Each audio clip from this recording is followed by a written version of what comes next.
Story 1. The Basement.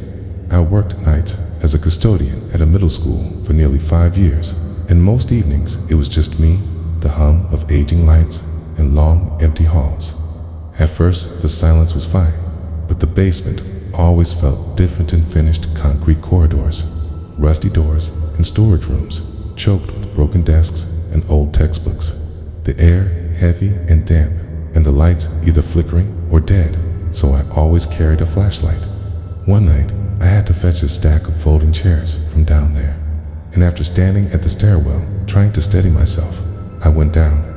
But while pulling the chairs from the second storage room, I froze when I heard a soft, dragging sound from down the hall, like someone sliding a shoe across the floor. And though my flashlight swept the corridor, nothing was there. On my next trip, a door that should have been locked was cracked open, and when I crept closer and called, "Hello?" the silence that answered felt heavier than any noise. Then the dragging steps came again, this time from behind. I spun with the flashlight trembling, but the hall was empty. I didn't wait to find out. More dropped the chairs and ran up the stairs, 2 at a time, locked the door, and still remembered the feeling that something was watching from below. Story 2. The third floor.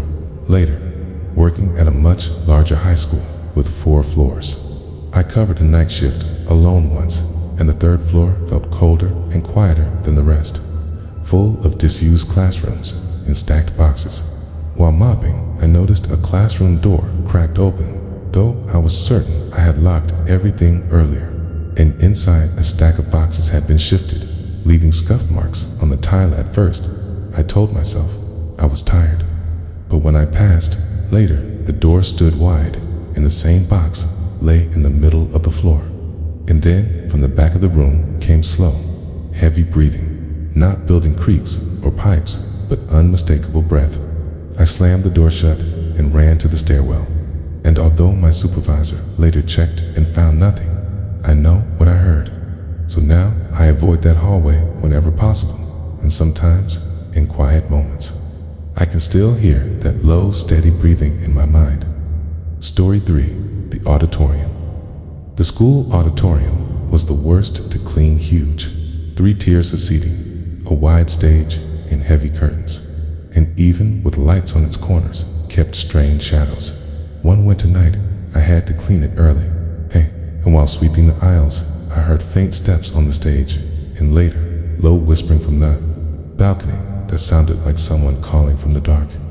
I climbed onto the stage with my flashlight, and the props were all in place, yet the feeling of being watched never left. And then a whisper spoke my name slowly and deliberately, right behind me, spun and saw nothing but empty seats and shadow, and I ran for the side door with my hands shaking so badly I could barely lock it. And even outside in the cold, I could hear faint pacing above me until it slowly faded. Afterward, I learned a drama teacher had once died during rehearsal on that very stage. And whether that's the reason or not, I never went back inside alone.